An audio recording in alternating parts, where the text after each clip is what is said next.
Ciao a tutti e benvenuti a Crafting Connections, il video podcast di Digital Artifacts e Padova Stories, dove si parla di imprese e professioni del futuro con un solo obiettivo: dare delle dritte concrete ai giovani che si immettono nel mondo del lavoro.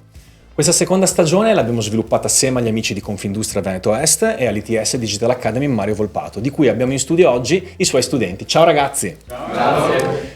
Come vedete siamo in una magnifica location, siamo infatti nell'headquarter di Nalesso a Rubano, nel suo magnifico showroom che oggi diventa lo studio di Crafting Connections. Io sono Alessandro Pittoni, founder di Padova Stories e Digital Artifacts e oggi ho l'onore di avere con me Massimiliano Franz, Communication Director di Carraro Group. Ciao Max! Ciao! E benvenuto a Crafting Connections. Grazie mille. Allora Max, come avrai capito con questo video podcast cerchiamo di andare molto dritti al sodo e dare delle dritte ai giovani che si mettono nel mondo del lavoro. Quindi per rompere un po' il ghiaccio, immaginati che io abbia 15 anni, quindi sia un po' più basso di adesso, con meno barba e sicuramente ne capirai di meno di aziende e funzioni aziendali. Quindi prova a spiegarmi la tua professione. Quindi che cosa fa Carraro Group, cosa fai tu e di cosa ti occupi? Faccio fatica, avete 15 anni, però faccio finta adesso di fare un'immagine mentale. Ci riesco. Intanto grazie dell'ospitalità in questo luogo meraviglioso. Allora, io quando racconto il mio lavoro cerco di andare un po' oltre le parole tradizionali, no? Perché chi sa poi di comunicazione dice faccio comunicazione. E quindi la dico con una parola diversa, che è: io sono un traduttore. Sono una persona che lavora nel mezzo tra un contenuto più o meno comprensibile e un contenuto più o meno incomprensibile. Sono lì, ok? Mi arriva di tutto, no? Perché immaginate che chi lavora in comunicazione sta un po' su una diga, no? Con tantissimi feed, no? Tantissime cose che ci arrivano addosso o che provochiamo, evidentemente sì, per farli uscire. E quindi in base a chi abbiamo davanti, il pubblico che abbiamo davanti, dobbiamo cambiare un po' le cose per renderlo potabile, se vogliamo. Certo. Immaginiamo un contenuto di tipo tecnico. Se esce dal punto di vista tecnico puro, con un linguaggio da ingegneri, è evidente che si fa fatica a comprenderlo, magari a un giornalista finanziario. Okay? Quindi, essendo un traduttore, mi pongo nel modo migliore tra coloro che mi danno le informazioni o che mi danno le possibilità di avere dei contenuti di qualità e coloro che devono ascoltarli, leggerli e quant'altro. Certo. E questo lo faccio tutti i giorni. Devo dire che ho avuto la fortuna di iniziare anche un po' per caso, poi magari se viene fuori spiegherò perché per caso, e trovarmi nel posto giusto al momento giusto, ok? E tutti i giorni cerco di divertirmi nel fare questo tipo di traduzione e di accettare delle sfide, anche in qualche modo, perché capita poi tutti i giorni di avere cose anche un po' complesse se vogliamo, e di portarle ad essere comprensibili a chi ho davanti. Quando vedo che questo funziona, allora la soddisfazione chiaramente cresce. Non è sempre facile, ma di base funziona abbastanza bene. Non so se ho risposto alla domanda, però. Sì, e ti chiedo solo una piccola precisazione su di cosa si occupa Carraro Group. Ah, ok. Allora, adesso parliamo proprio dell'azienda. Sì, dai, okay. Giusto per spiegarselo sì, un attimo. Certo, ci sta. Parliamo di cose complesse, appunto. La Carraro Group è nel mondo B2B, business to business, quindi in qualche modo non è un'azienda nota al grande pubblico perché non ha un marchio che vende a scaffale o che vende in un supermercato. Ci occupiamo di fondamentalmente sistemi di trasmissione e qualcos'altro, e qua iniziamo a complicare. Vuol dire che facciamo dal singolo ingranaggio, lo facciamo sia a Maniago, vicino a Pordenone, sia a Pune, quindi in India, ai sistemi di trasmissione complessi che sono gli assali o i cambi, quindi quello che ha a che fare con la cinematica, e qua iniziamo a usare parole complicate, del trattore o della macchina a movimento terra, quello che porta il motore a far sì che il moto arrivi alle ruote, quindi quello che sta in mezzo tra il motore e le ruote di un trattore o di una macchina a movimento terra, quindi di una pala, un escavatore, queste cose qui. Lo facciamo in Italia e anche fuori dall'Italia, in India e in Cina, ad esempio, e anche, questa è la complicazione, eredi di una storia che ci vedeva protagonisti nel mondo del trattore, realizziamo ancora i trattori conto terzi a Rovigo, nel stabilimento di Rovigo, quindi lo facciamo per marchi come John Deere, Massey Ferguson, Claas, Valtra e anche Antonio Carraro, i cugini di Antonio Carraro, il che vuol dire che sostanzialmente partiamo dal singolo ingranaggio nella competenza, facciamo quello che sta in mezzo al cuore delle macchine e arriviamo a fare il trattore completo. E questa è un po' una parabola che ci rende non meglio degli altri, ma sicuramente un po' unici, no? Rispetto ai nostri colleghi di mercato. Grazie mille Max, ci hai fatto già innamorare del mondo dei trattori, te lo dico. Okay. Adesso che abbiamo un po' rotto il ghiaccio con queste prime domande, parte la prima challenge. Come sai, in pieno stile TikTok, questa intervista è fatta di challenge. Mi preparo, okay. ci sono, okay. Vai. Questa challenge si chiama Grandi verità o falsi miti, quindi io ti chiederò sostanzialmente se un luogo comune del mondo del lavoro sia appunto verità o falso mito. avrai 5 secondi per rispondere, se è falso mito dici falso mito, se è grande verità dici grande verità. Devo solo dire questo? No, e poi ci spieghi anche perché naturalmente, okay. Così dai un po' di... Era facile se no. Esatto, era troppo semplice. Pronto? Ci so. Andiamo. Allora, se si lavora sodo, il successo è garantito. 5 secondi per pensarci, giusto? Certo. È una verità. E secondo me c'è chi pensa oggi che valgono le scorciatoie, che valgano in qualche modo un po' fare i paragnosta per trovare una strada e quindi si fa veloci, l'AI ci aiuta tantissimo, ma chi se ne facciamo questa cosa? E invece no. Sono convinto che nonostante siamo nel 2026 e quando sono entrato con i capelli nel 98 era tutto un po' diverso, l'apprezzamento di una persona che in azienda ci mette anche un po' di più è assolutamente ancora valido e lo vedo in chi rimane in azienda, in chi fa carriera in azienda e invece chi vuole la velocità e cambia di continuo è percepito come una formica nell'ambra e espulso. Condivido con te. Con dolcezza. Altro tema, essere multitasking è un vantaggio. Falso mito perché qua, allora, a parte le neuroscienze che dicono che questo non è possibile, e non solo per gli uomini, perché di solito si dice che gli uomini non ce la faranno mai, che è anche super vero, ma anche le donne non ce la faranno in realtà. Da un certo punto di vista. Esatto, il problema della distrazione è un tema importante anche nella qualità del risultato. Immaginiamo di scrivere un testo mentre ascolto un podcast e mentre parlo con una persona. È impossibile avere una mente concentrata per dare la qualità necessaria. È chiaro che dobbiamo essere in grado di mettere in fila tante cose, ma mettere in fila vuol dire sequenziare le cose, non farle insieme. Il tempo di attenzione medio di una persona concentrata è di 7-8 secondi prima di avere un altro rumore di fondo. Conosciamo bene. Il che vuol dire che il rischio è altissimo e siccome noi vogliamo venderci bene, vogliamo avere in qualche modo una narrazione concreta e essere autorevoli nelle cose che facciamo, allora una cosa alla volta, decidere qual è la mia priorità e farla bene una cosa alla volta. Altro tema, la comunicazione è importante solo per l'esterno. Falsissimo mito. È un rischio, no? Quello di valutare la comunicazione verso l'esterno come la panacea di tutto. Beh, l'ho detto su Instagram, beh, l'ho detto su TikTok, l'ho detto su LinkedIn, no, queste cose qua, la gente se lo va a leggere. Cioè, non si dice, però no, non esiste al mondo. Uno dei rischi dell'azienda è di sottovalutare la comunicazione interna e quindi l'attenzione rispetto al cliente interno, che sono le nostre persone. E questo è un tema che è un bridge, no, tra comunicazione e HR, evidentemente, ed è normale che la funzione comunicazione interna sia strategica. L'abbiamo imparato soprattutto dal periodo Covid, no? Esatto. Quando abbiamo vissuto dei possibili scollamenti. Se io non rassicuro il mio cliente interno o esterno che sia, non lo tengo con me. E quindi la persona che lavora in azienda si sentirà in un mondo diverso, si sentirà ma allora a me non dedica attenzione, non mi guarda e l'interesse rende l'azienda interessante, è sempre così. Quindi quando io guardo la persona negli occhi e quando le comunico delle cose, magari in prelazione, quindi prima ancora che escano fuori, dicendo tu sei più prezioso degli altri, perché sei la mia persona, sei la mia ricchezza, sei il mio capitale. Quindi assolutamente così. Che è anche legato un po' a doppio filo sul tema della cultura aziendale, no? Che poi assolutamente. Cultura aziendale che ha a che fare col DNA dell'azienda, no? Ogni azienda ha uno stile, no? Ha una profondità e non siamo mai più nel mondo del capannone del Paron, in questo famoso nord-est, non siamo più in quella cosa. Se uno pensa che questo sia vincente perché facciamo i tocchi per arrivare, io non sono venetissimo, quindi si sente che non sono bravo nella dialetto, insomma, dai, però ci sei. Cioè, dai. No, se facciamo le cose per arrivare all'obiettivo, quindi solamente in modo pragmatico, perché non perdiamo tempo con quello che... ma cosa ha senso fermarsi a parlare di valori? Che senso ha pensare di fare dire qualcosa alle persone e ascoltarli? Facciamo le cose, dai, non perdiamo tempo. Questa roba qua che può avere a che fare con la produttività, se vogliamo, scisso dalla relazione, quindi dalla competenza di relazione con le persone e facendo capire che l'azienda non è solo un insieme di pezzi, procedure, processi e oggetti che escono, che entrano dall'azienda, ma è un insieme di persone che insieme fanno la differenza. Se questo non accade, se c'è ancora quel pensiero retrogrado che ho detto poc'anzi, si va poco lontani, soprattutto in un mondo in cui, ad esempio, i ragazzi che sono qua hanno un potere enorme di scelta. Una volta quando entravo io in azienda, quando entravo diversamente giovani, qualche tempo fa, caspita, eravamo noi a scegliere l'azienda? No, è l'azienda che sceglieva noi. Cercavamo di andare, corteggiavamo l'azienda. Ora siete voi corteggiati. Cioè siete voi i protagonisti della scelta, siete voi che alzate la mano, e parlo a questo pubblico che è qua, ma anche a chi è a casa giovane che magari guarda, che ha la possibilità di dire alzo la mano e voglio capire se l'azienda mi offre qualcosa che per me fitta, che per me ha un senso, che non è solo lo stipendio, ma è l'insieme delle cose. Certo. Grazie Max.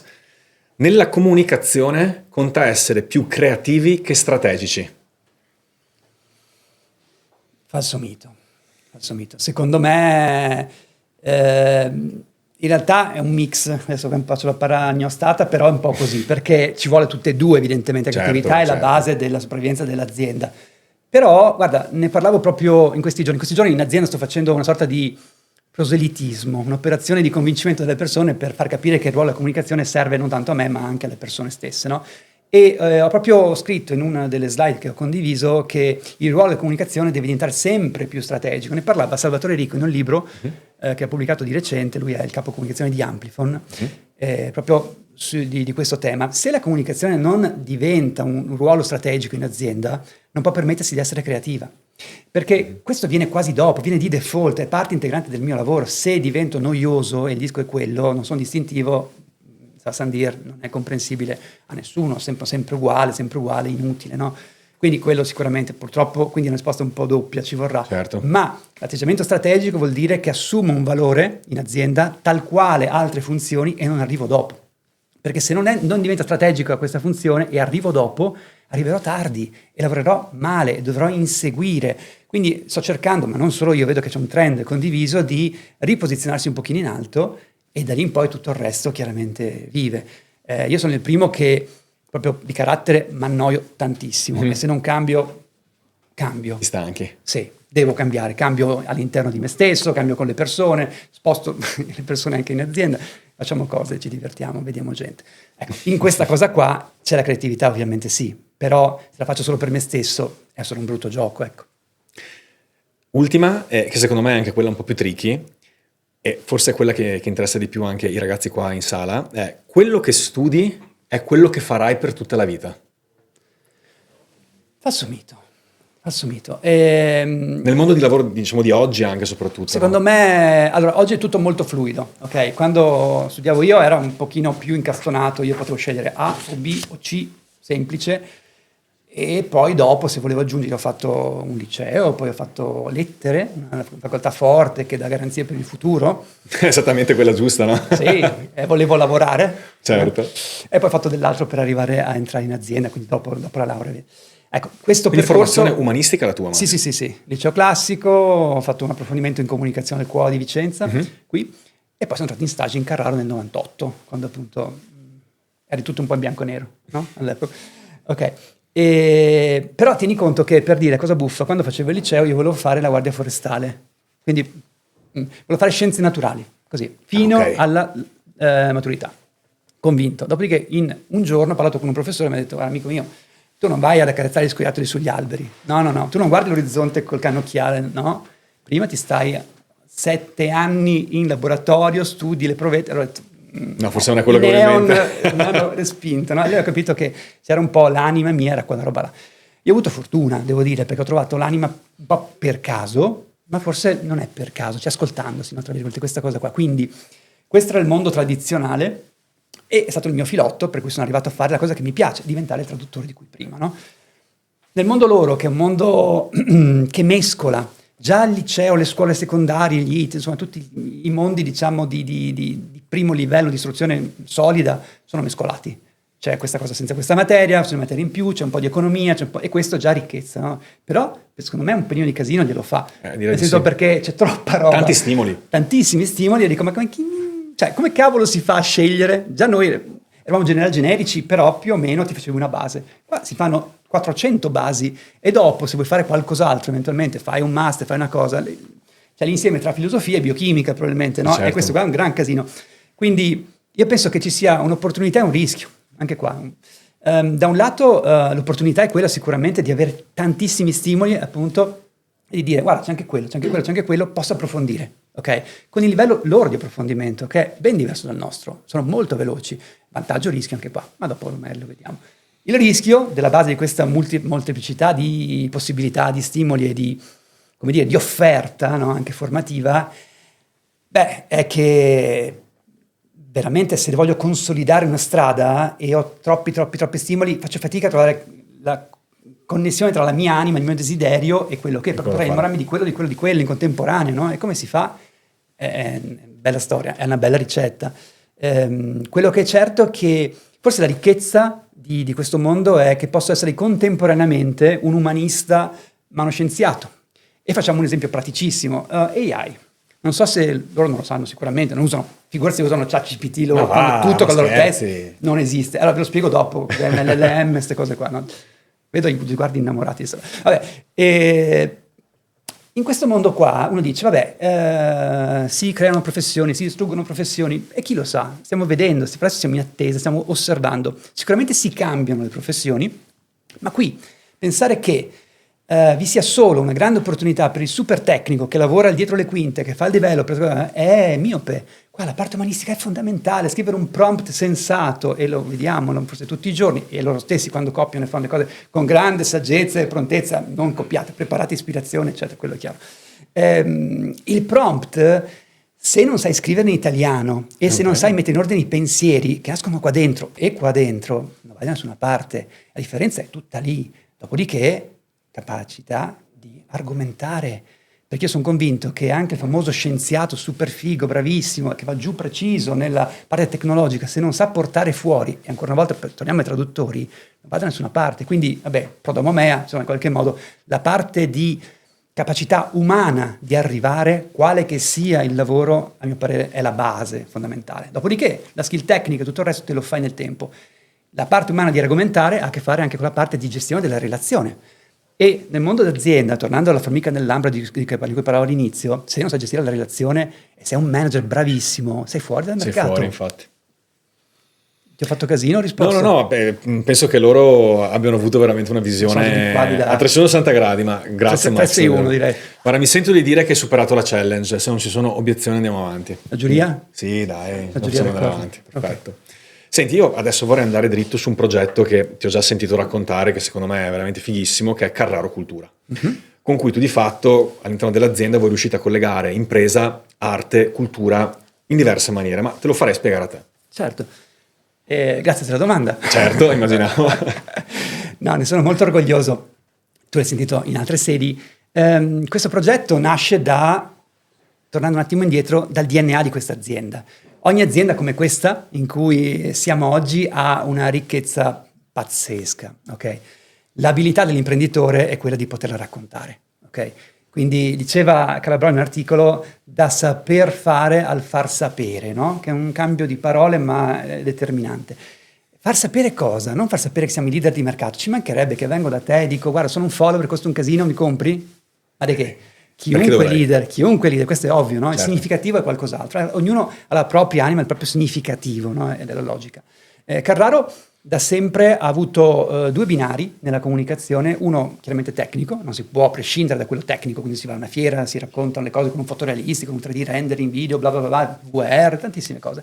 Ma dall'altra abbiamo sempre scelto degli artisti, illustratori, fotografi di un certo tipo, abbiamo lavorato con il teatro, con la musica, per dare e restituire al territorio, alle persone, quindi non dare e avere se vogliamo, una cifra stilistica un po' individuale. Facciamo un esempio: per fare un calendario, invece di fare una bellissima foto del prodotto, dopo un po' la sale, bello però è una sale. Puoi farlo sopra, sotto, destra, sinistra, diventava un po' ovvio e molti competitor fanno questo, ma va benissimo, è una logica. Noi abbiamo scelto illustratori da Jana Boico a Olimpia Zagnoli, che adesso, per dire, Olimpia Zagnoli è quella che ha fatto tutta la grafica delle Olimpiadi, l'abbiamo scelta nel 2011. Perché abbiamo fatto un po' di scouting, ogni anno stiamo facendo adesso uno scouting, tra l'altro non spoilerò nulla, ma abbiamo visto proprio ieri una presentazione e la settimana prossima avremo qualcosina di scelta, di artisti soprattutto giovani, non sempre, ma soprattutto talenti che abbiamo scoperto, perché magari hanno fatto una cosa sul New Yorker, ma magari in Italia non conosce nessuno, no? E a bordo con noi hanno raccontato, stando con noi dei giorni, chi siamo noi, ma con una logica di libertà. E questo è molto bello, perché se tu gli dici devi fare la Sale Rosso, lo vincoli. Se gli dici esplora, come con Lisa Talentino, che è un'artista torinese molto poetica, esplora come l'azienda può raccontare i goal delle Nazioni Unite, sostenibilità, lei ha fatto tutta una cosa molto oltre e l'abbiamo lasciata libera. Ecco, questo innamoramento nei confronti della cultura, intesa in questo senso, porta l'azienda, e il Carrello Cultura nasce da questo, a voler far sapere, e quindi da lì è nato un sito dedicato, una sorta di rivista online in cui si raccontano questi capitoli e si parla di architettura, la sede nostra che è stata disegnata da un architetto di Carlo Scarpa, si parla di teatro perché noi abbiamo portato il teatro in azienda per le persone, con le persone, facendo vivere, regalando alle aziende, alle persone delle esperienze anche di quel tipo lì. Si parlerà di fotografia o di illustrazione, e questo sia sul sito sia sul podcast. Poi faremo una rivista, proprio quest'anno sta per partire questa rivista cartacea dedicata proprio al progetto, sì, a poche copie, ma sarà una rivista cartacea. Faremo anche una mostra itinerante che vivrà in azienda e anche fuori dall'azienda per estendere la parte, perché se è solo digitale il rischio è che sia solo in un luogo che poi è effimero, no? Se diventa fisica è molto più concreto, soprattutto perché teniamo conto che il 70% dei nostri colleghi lavorano in fabbrica, no? E quindi per quanto tu gli metti le cose in bacheca, gli mandi la cosa su, si fa fatica, quindi è bene che tutti siano a bordo. E la meraviglia di questo percorso che ci ha portato ad avere autori che leggono libri, che dialogano sui libri in azienda, prima c'è un po' un bias, no? Un po' un pregiudizio, dire ma perché devo fermarmi alle 6 di sera? Perché mi rompermi le scatole, no? A vedere sta roba. E poi c'è fame. La gente lo chiede ancora, e porteremo ancora autori a dialogare con le persone che fanno domande, non vedono l'ora di approfondire, soprattutto quelli più insospettabili. Okay? È un percorso di questo tipo.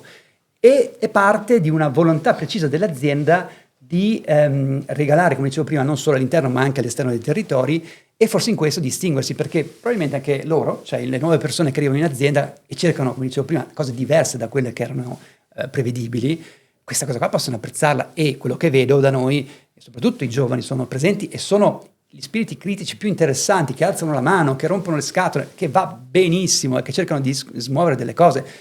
E nelle settimane prossime avremo degli incontri, per dire, legati anche alla donna, no? Quindi si parla, allarghiamo un po' il tema, che non è solo fare cultura nel senso cultura nobile, ampio, alta, certo. Si parla anche di relazione umana, no? E parlare della donna in un certo modo, con un certo tipo di coinvolgimento, di personaggi, eccetera, vuol dire che l'azienda dedica del tempo e del denaro. Ultima cosa, noi abbiamo in parallelo anche una fondazione che si occupa di arte alta, quindi una fondazione con delle opere d'arte che sono anche in Capesano in questo momento. Abbiamo acquistato l'anno scorso l'ex Cinema Altino e Mignon di Padova. Come no, certo. Che è un cinema che poteva diventare un supermercato. Grazie a Dio l'abbiamo intercettato un attimo prima, e qua nella primavera metteremo la prima pietra dei lavori di ristrutturazione, di recupero. Diventerà un museo del territorio nostro, evidentemente, in cui metteremo le opere nostre, metteremo sia quelle d'arte alta sia quelle degli illustratori, che comunque è arte che ci racconta. Wow. Ed è una bella cosa. Bellissimo. E tornerà a essere un luogo di apertura. Potevamo fare delle cose diverse, potevamo spendere quei soldi, che sono non pochissimi, in una macchina utensile nuova e in un pezzo di stabilimento. Immagino. Sì, ma no, nel senso che per noi va benissimo quella è parte integrante del nostro modo di essere. Chiaro. E di saper fare. Beh, Max, direi che credo che quello che tu hai detto sia un grandissimo anche spot di employer branding, nel senso che trovo che sia illuminante come operazione, e penso che per un giovane sapere di poter andare a lavorare in un'azienda dove c'è questa visione sia molto stimolante. E questo ci porta dritti alla nostra seconda challenge. Questa è quella di cui stiamo discutendo già da un po', insomma, la famosa red flag, green flag. Dico a favore degli amici che non la conoscono, tu sai che cos'è una red flag? Sì, ho visto. Ok, comunque è un campanello d'allarme, quella cosa che dici, oddio, proprio no. Quindi diciamo che il concetto è green flag, bene bene, red flag, male male. Okay. Qui davanti a te hai le mitiche bandierine, che puoi prenderle assolutamente. Okay. Adesso quindi io cosa farò? Ti dirò dei concetti collegati al mondo della comunicazione, e tu, a seconda di quello che pensi, o l'una o l'altra. Senza argomentare. Sì, poi ci dici anche il perché, però questa me la fai a favore di TikTok e Instagram, così andiamo virali. Okay? Quindi è lì, senza balletti però. No, quello no. Okay. Oppure sentiti libero di farlo, ma dipendi la responsabilità di quello che viene fuori.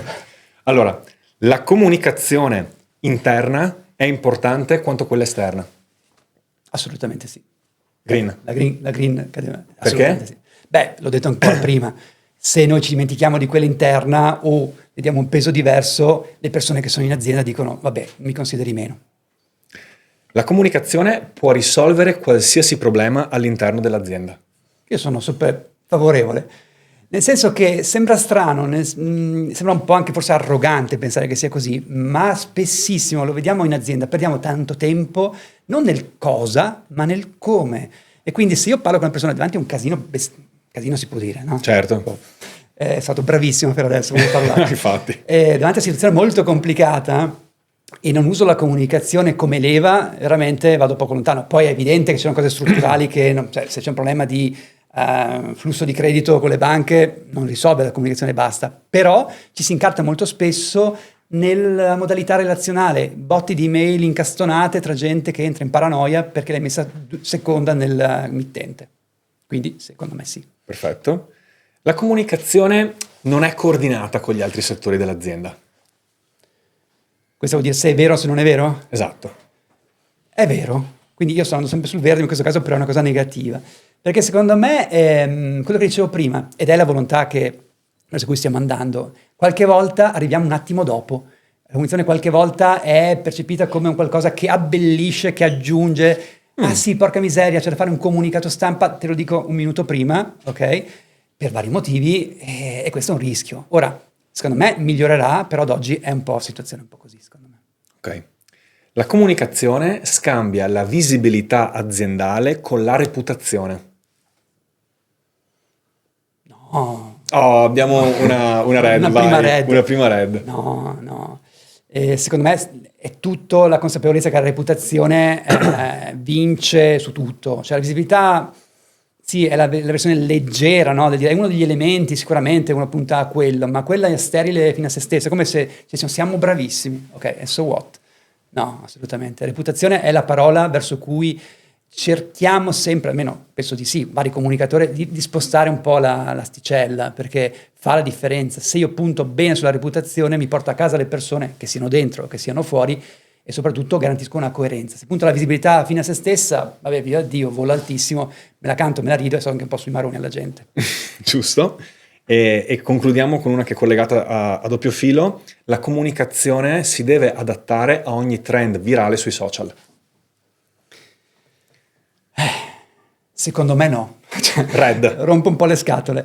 Però in realtà sarebbe un po' dipende, no? Perché sei un consumatore finale, evidentemente sì, lavori con trend topic, segui queste cose, eccetera. Però qual è il rischio? Di essere un po' omologati. Il vantaggio è di avere visibilità perché sei on trend in quel preciso momento, ma il rischio è di essere proprio on topic troppo su quell'argomento. A me piace un po' essere diverso, tra virgolette, puntare. Sarà che il mio settore mi porta necessariamente a non essere trend topic in tante cose, quindi un po' mi porta a quello, però se hai una tua identità e lavori su un tuo stare bene, probabilmente ci credi di più. E quindi magari dopo fai una battuta, eccetera, però ha più valore alla fine del lungo periodo. Grazie mille Max, io mi sento di dire, se sono d'accordo dal pubblico, che hai superato anche questa challenge. È d'accordo il pubblico? Andata, Max, ha superato. grande. Quindi appoggio le bandiere. Puoi appoggiarle e andiamo su un'altra domanda che a me sta molto a cuore anche per fare chiarezza rispetto al tema di tante aziende che naturalmente nella logica di attrarre talenti si presentano in maniera diversa da quella che è davvero. È il tema un po' della comunicazione cosmetica, no? Mm-hmm. Quindi in qualche modo fai finta di essere un qualcosa, in verità non lo sei, al contrario di chi poi tramuta attraverso valori e azioni concrete quello che è il proprio DNA. Se dovessi dare un consiglio ai giovani che si mettono nel mondo del lavoro, che devono mandare il CV, per capire se un'azienda adotta l'una o l'altra, cosa ti sentiresti di dire? Tu che sei dall'altra parte. Certo. Quindi sveliamo dietro le quinte. Certo, ma ormai i tuoi segreti. Guarda, la cosmesi è un bellissimo rischio, ma siamo anche noi tutti attori di cosmesi, perché quando noi ci vendiamo, necessariamente non è che diciamo che abbiamo i nostri difetti, diciamo delle altre cose. Questo fa parte del gioco delle parti e guai se no l'azienda farà sempre così. Però io faccio un paragone legato proprio a una cosa molto molto pratica, no? Che ha a che fare con il lavoro della comunicazione. Pensiamo ad una fiera e pensiamo all'azienda come edificio.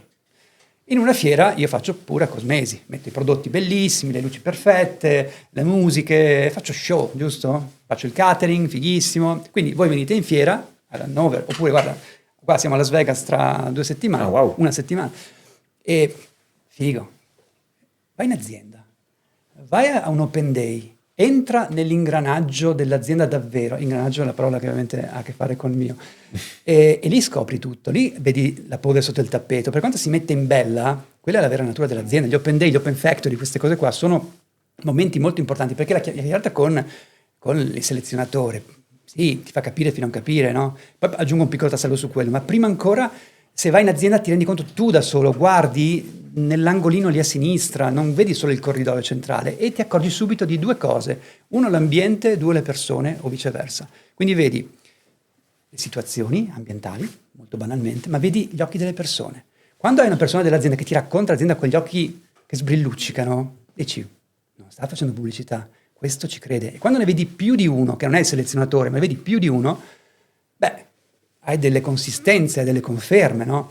E non dico che siamo innamorati dell'azienda, adesso non esageriamo, non siamo a Gardaland, però il concetto è, lo vedi, la vera verità è lì. Secondo tema, aggiunto sempre alla parte delle persone, quindi mi leggo un po' al colloquio, mi leggo anche alla relazione con chi incontrerete in azienda o che lavora in quell'azienda anche per caso, fare domande, non aspettare risposte. Non avvengono mai le risposte, domande giuste. Ma tu quando ti svegli la mattina, cosa pensi quando entri in azienda? E lui ti può dire, vai, non vedo l'ora, figata, incontro i miei colleghi. Guarda, ho dei casini oggi pazzeschi, però, lo vedi, no? Nell'approccio, no? Vedi, certo. No? Oppure dire, guarda, lascia stare, oggi c'ho la Cina, c'è una roba, poi stanno sui marroni, perché non capisco. Ecco, lo capisci subito da queste cose. Quindi la domanda in più, anche a livello di selezione, fa la differenza. Accontentarsi della spiegazione non è sufficiente, vuol dire che ti accontenti alla prima linea, no, della narrazione. Andare giù vuol dire trovare la domanda anche, non dico scomoda, ma di persone interessate. E tra l'altro a livello selezione, ne parlavo con un amico qualche giorno fa, fa la differenza, perché se io devo scegliere qualcuno e vedo che una persona fa delle domande, vuol dire che ha uno spirito critico di livello successivo. Non è che si aspetta, perché se uno aspetterà sempre. Quindi quando voi lavorate in azienda, e parlo sempre a loro e eventualmente a loro, e se voi aspettate che vi arrivi cosa fare, avete perso in partenza. Quello che vive e che vince, soprattutto in questo 2026 un po' più dinamico, è l'intraprendenza, sempre. L'intraprendenza nasce dalla voglia di curiosare, rompere le palle, approfondire e fare quella domanda in più che dice, ma io posso cambiare le cose? Sì, come? Alzo la mano e vado avanti. E questo mi sento di dire che vale un po' dappertutto, anche nella vita in generale, insomma, certo. Come approccio. Ecco. Qua sulla vita facciamo un'altra puntata. No, quello è un altro podcast. È un po' lunga. Esatto. Senti, allora, finora direi molto bene, a pieni voti, Max, ma adesso arriva il momento veramente difficile, la temutissima domanda dal pubblico. Mi metto bene, ok. Preparati. Sono pronto, le cuffie. Ragazzi, camera 4, se avete una domanda scomoda è il momento giusto per farla. Cioè, da come l'ha fatta? Era già pronto da sì, ieri? Tu ce l'avevi pronta, l'avevi già inquadrato, Max, ok. Sì. Allora, salve, io vorrei porle una domanda. Se pensassimo ad un futuro, ad esempio da qua a 5 anni, cambierà il modo di comunicare? E sicuramente poi anche se i social saranno superati da questo avvenimento che sta succedendo proprio in questo momento, e se LinkedIn verrà completamente dimenticato. Cosa sta succedendo in questo momento? C'è tutto questo mondo dello svolgimento dei social che stanno avvenendo sempre più avanti, e quindi LinkedIn secondo me non ha più l'importanza che tanti anni fa c'era, e secondo me andando sempre più avanti ci saranno nuovi metodi per assumere delle persone invece che magari cercarli su una singola applicazione. Come ti chiami? Edoardo. Mi piace che hai dato già anche la risposta, no? Quindi no, dai, domanda grazie spaccettata, grazie Edoardo. Accettata. Allora, intanto vi consiglio un libro, sempre perché facciamo quelli che danno i consigli ai giovani. Riccardo Luna, l'ultima. Come no? Cos'altro storto, mi pare si chiami così, no? Riccardo Luna in questo libro, lui è l'ex direttore di Wired Italia, un personaggio che si occupa di tecnologia, di comunicazione, è un giornalista e quant'altro, no? Mi collego, parto da qua.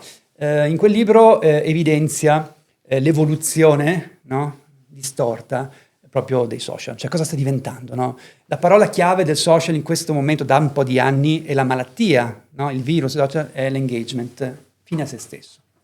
Se io faccio contenuti che diventino meramente virali, si parla di visibilità fine a se stessa. Se voglio costruire qualcosa devo lavorare sulla solidità, anche con persone super giovani che magari hanno dei ritmi diversi, ok?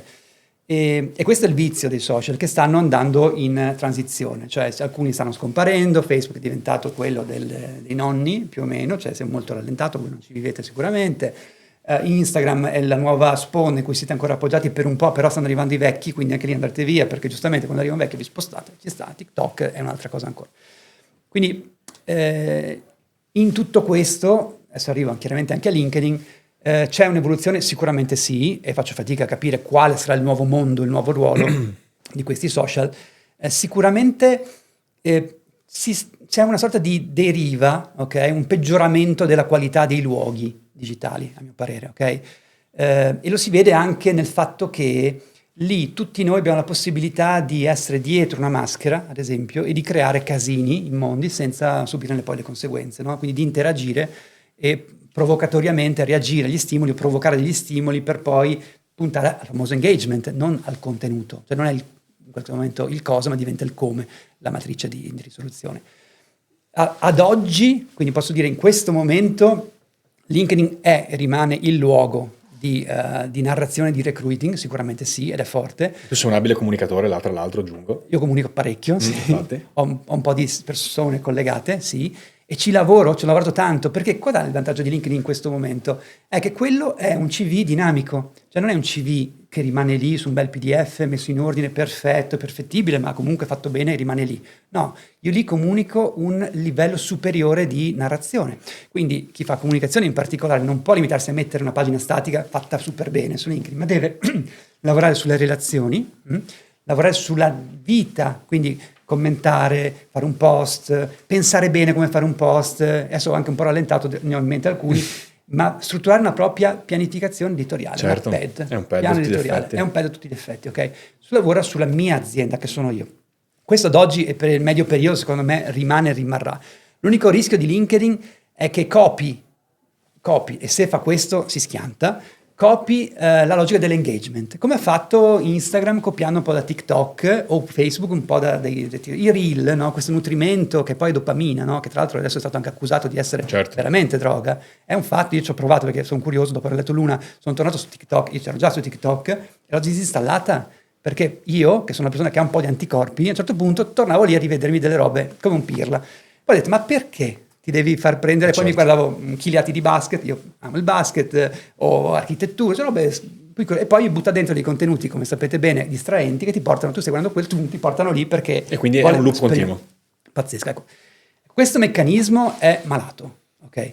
Se noi copiamo, quindi se i social intelligenti, che ancora per adesso rimane LinkedIn, copiano questo, vanno a schiantarsi. Se mantengono un livello di qualità, ad esempio quello che sta capitando adesso è tutte le pills di formazione che su LinkedIn stanno diventando interessanti. Io posso farmi dei corsi là dentro e formarmi nei device online, in qualche modo. Questo è interessante.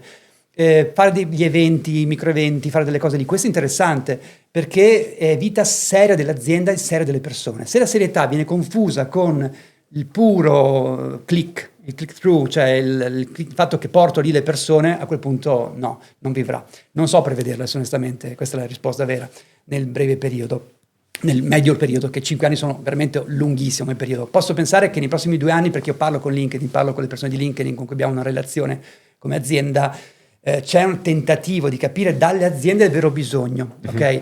Certo. Lì puoi riuscire a creare dei contenuti che sul tuo sito mai faresti in questo modo e puoi creare delle relazioni incrociate tra mondi diversi. Ecco, questa cosa qui è un vantaggio assoluto in questo momento.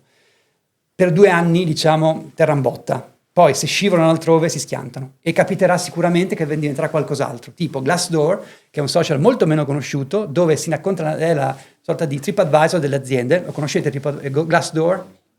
Porte di vetro, qualcuno sì, qualcuno no, nessuno lo conosce. Lì ci sono i voti dati alle aziende da parte di dipendenti che possono decidere di condividere in modo più o meno anonimo, perché poi se uno dice lavoro in comunicazione, sono alto 1,90 m, forse si riconosce la persona, però quello lì sì, quello è un luogo dove potete esplorare ad esempio le opinioni delle persone. Poi l'opinione è un'opinione, non è la verità, quindi va incrociata. Però quello ad esempio è un luogo che potrebbe essere interessante, non è ancora così sviluppato? No, e chi lo sa? Non ho risposto alla domanda, lo so. Sì. Sì, ho risposto alla domanda. Ok. Figurati. Non toglierti da LinkedIn comunque per un po' ancora dura, insomma. No, fallo bene però, fallo bene. Io ci ho investito tantissimo tempo. Lo so, ma ci vuole cura, infatti, sono d'accordo con te. E con tante persone collegate, perché seguire aziende, seguire gruppi e tante persone maturi, no, pure troppe, e anche un po' avuto elementi a caso, dopo seleziono, però è molto utile. È sentiment, no? Allora, io direi che, intanto vedo che mi fanno gestacci dalla regia, per cui temo che siamo già andati fuori, ma ne è valsa la pena, C'è Max. la colazione, no? Beh, certo, ovviamente, c'è il brunch. In verità c'è l'ultima challenge, ok? Ed è forse la più difficile di tutte. Ok, vai. Nel senso che sono abbastanza convinto che tu ad oggi abbia convinto e sia stato di ispirazione a tutti coloro che sono qua in sala e a coloro che magari ci guarderanno poi. Ma metti che ci stia guardando qualcuno che in qualche modo ancora non sa bene cosa vuole fare o non abbia le idee chiare. Un ultimo consiglio per chi oggi si sente in ritardo, perso o fuori posto rispetto agli altri. E poi è sempre un tema molto personale, no? Questa è una domandina proprio da chiusa. Ma dai, ormai sei caldo, però. 2 secondi. Certo. Ah, aspetta, sono chiaramente vietati i discorsi motivazionali, tipo se vuoi puoi, No, visualizza. no. Qualcosa No. magari sai anche dal tuo vissuto, no? Del tuo percorso lavorativo. Ma secondo me dobbiamo evitare di farci prendere dal panico, ok? Il panico non aiuta mai, se no se sei sul Titanic e prendi il panico ti schianti e Certo. muori, eccetera. Io ho una visione sempre molto positiva delle cose, non sono ottimista. Sono ottimista è colui che balla sul Titanic, che sono in piano forte, non si rende conto dell'iceberg. Il positivo è chi indossa le lenti e dice lì c'è la scialuppa, lì vado, ok? Quindi è una dose di razionalità positiva, se vogliamo, che è il mio approccio, ed è un po' motivazionale ma non tanto, e penso sia molto utile fermarsi e leggere cose di qualità. Vivere in un mondo strutturato, ad esempio anche attraverso la piattaforma di LinkedIn, e capire dove sta andando il mondo ti aiuta a orientarti. Lì vedi quali sono i trend, le richieste, come cambia il mercato con le AI, eccetera. Informarsi di questa direzione. Poi pian piano la lente ti aiuta a mettere a fuoco e fai corrispondere quello che è il mondo, dove sta andando, tantissime cose, e quello che sei tu. E quando queste cose fittano, una strada la trovi. Ma mai fermarsi e mai dire oh porca miseria non ce la farò più. Se abbasso lo sguardo mai vedrò l'orizzonte. Questa è un po' paraculata, però è così, ci credo tantissimo. Ci stava. Tenere lo sguardo alto vuol dire essere lucidi, perché se mi fermo sono fregato. Max, grazie mille. Io direi che siamo andati molto esaustivi nel conoscere il tuo percorso, senza filtri e senza, appunto, come dire, alla faccia di tutti i fuffaguru che ti spiegano come diventare un responsabile di comunicazione in 7 giorni. Quindi grazie per essere stato qua Grazie con a noi. te. Grazie anche ai nostri amici dell'ITS Digital Academy Mario del Pato e anche naturalmente a Confindustria Veneto Est che ci ha supportato nella produzione di questa seconda stagione. Vi ricordo che Crafting Connections è il video podcast di Digital Artifacts, il festival delle professioni del futuro del nostro territorio, in programma il 27 e il 28 marzo al Centro Culturale San Gaetano. Un programma fatto di talk, esperienze live, progetti scuola e soprattutto tanto matching tra studenti e aziende. Se questa puntata vi è piaciuta e volete guardarle anche le altre, le trovate sullo YouTube di Padova Stories e iscrivetevi al canale per recuperarle tutte. Grazie mille!